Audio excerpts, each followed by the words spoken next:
बहुत जिम्मेदार अधिकारियों ने कहा और फोन आया रात को कि कल की पदयात्रा तो कैंसिल है, बस हो सकता कि अब कई दिनों तक पदयात्रा को ब्रेक रखना पड़े और लोगों को वापस घर करना पड़े, क्योंकि 1 लाख लोग आपके साथ चल रहे हैं, छोटे छोटे बच्चे चल रहे हैं, माताएं चल रही हैं और सुरक्षा की बड़ी दिक्कत।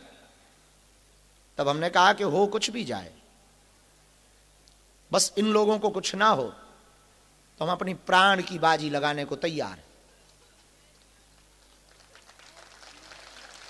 तो एक अधिकारी ने हमें समझाया कि आप काहे को अपनी मुसीबत मोल ले रहे हो, आपने थोड़ा सा क्या हिलाया, उनको आतंकवाद की नीचता पर जाना पड़ा और अब आप टारगेट में आ गए हो, आपको चुप हो जाना चाहिए यहीं से, जान है तो जहान है।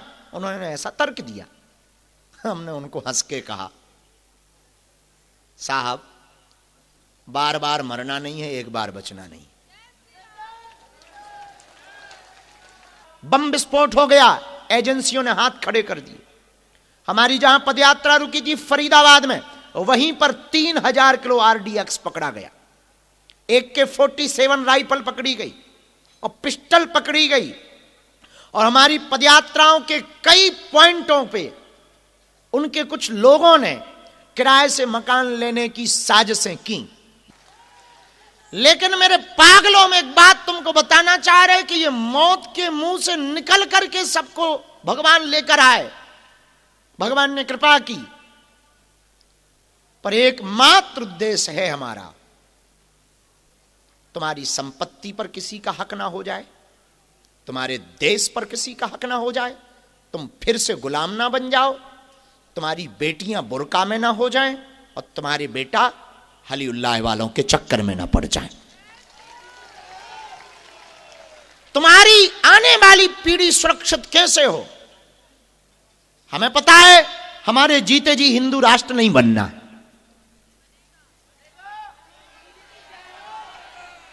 और राम मंदिर 500 साल बाद बना, पर बना तो 1000 साल ही सही, 1000 साल भी भारत हिंदू राष्ट्र बनेगा, तब भी पटल पर लिखा तो जाएगा कि बागेश्वर धाम के पागलों ने मिलकर के हुड़दंग मचाई थी।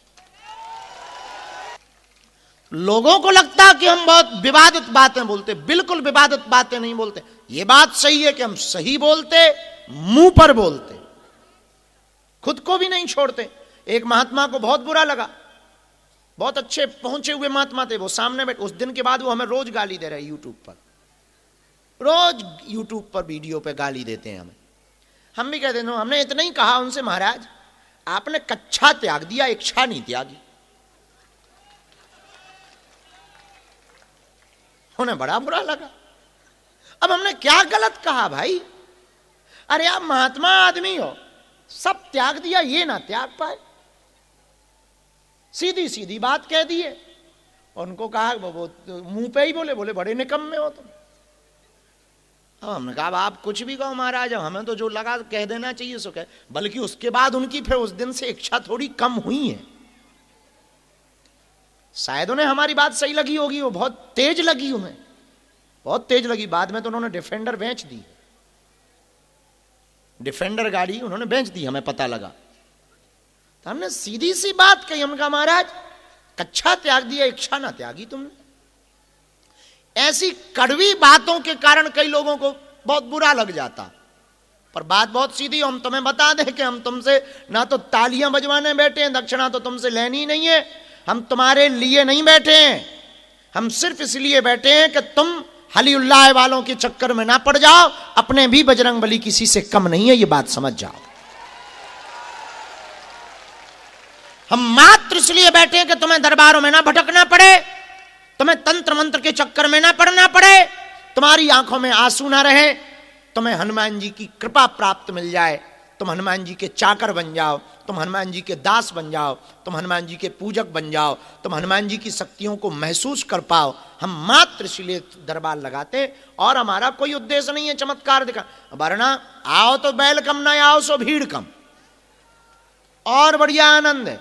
और हम अक्सर अपने दरबारों में बोलते हैं, तुम पता नहीं क्यों पागल हो कि हमारी सुनते नहीं हो। हम अक्सर अपने दरबारों में बोलते हैं कि तुम हमारे पिंड छोड़ो भाई, हमारा पीछा छोड़ो यारो, अभी भी मौका है, धीरे से खिसक लो, काम हमारे सब उपद्रव वाले हैं। यह बात तो पक्की है कि जब तक हमें जीना है सनातन विरोधियों के ऊपर सांप लौटते रहेंगे हमारे कारण। अभी हमने 25 तारीख को एक बयान दिया, बड़ी खलबलाहट मची। हमने कुछ गलत थोड़ी कहा, सीधी सीधी बात कही थी कि बाबर की छाती पर हमने भगवा ध्वज लहराया है।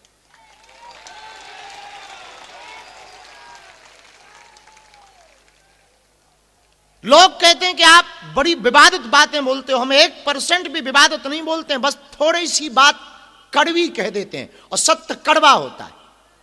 और जो आदमी सत्य बोलेगा वो हमेशा निशाने पर रहेगा। हमने छोड़ा किसी को नहीं है सत्य बोलने में, अपने को भी नहीं छोड़ा। इसीलिए तुम हमारे प्रवचनों को सुनना, हमने कभी भी माया छोड़ने के प्रवचन नहीं सुनाए, और माया छोड़ने के प्रवचन हम सुनाते ही नहीं है, क्योंकि हम खुद माया लेकर प्रवचन करते। जो आदमी 11 लाख रुपया लेकर के प्रवचन सुनाए और वो सुनाए कि माया बेकार है, फिर महाराज 11 लाख काहे को तुम ठोके? इतनी माया बेकार है तो तुम काहे को माया लेके आए हो टटरी के बरे। इसलिए हमारे आप एक भी प्रवचन में देख लेंगे माया बेकार है, हमने ये माया छोड़ दो ये बात नहीं हमने कही।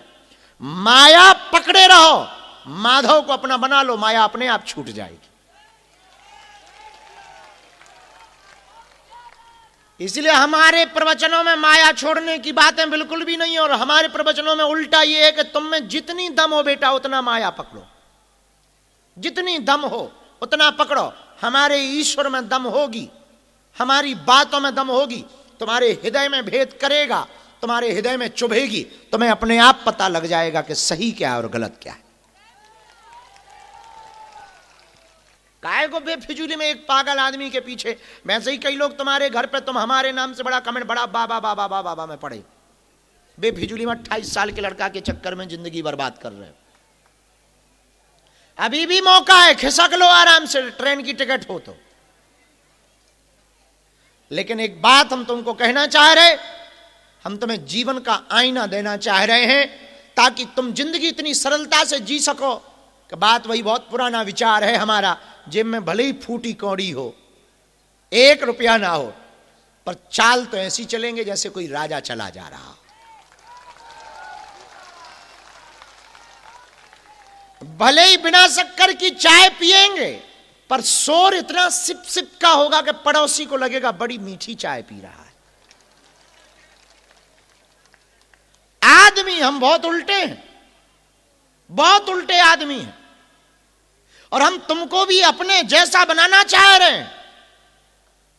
और शायद ये दुनिया का कोई गुरु तुमसे ऐसा कहे, हमें पता नहीं, पर हम तो कहते हैं कि हम तुम्हें अपने जैसा बनाना चाह रहे हैं। और अपने जैसा इसलिए बनाना चाह रहे कि ना तुम नास्तिक बनो और ना तुम आस्तिक बनो। हम तुम्हें आस्तिक भी नहीं बनाना चाह रहे कि तुम आस्तिक हो जाओ ना, और हम तुम्हें नास्तिक भी नहीं रखना चाह रहे, हम तुमको वास्तविक बनाना चाह रहे। तुम जो हो वो हो जाओ, भले ही कुछ ना हो। जलने वालों को तो जलाओ यारो, ताकि धू धू करके राख हो जाए। जितना जला सकते हो उन्हें जलाओ। जिनको जिस चीज से दिक्कत हो करो। तुमने देखा नहीं हमें मुंबई में बड़े बड़े लोग लगे रहे कि हमारे यहां आश्रम बनाओ, हमारे यहां बनाओ। अपन ने वहां बनाया जहां 60% ऊ वाले थे। अब जहां 5 टाइम वो बजती थी उनके चुंगों में, वहां दिन भर हनुमान चालीसा बज रहा है।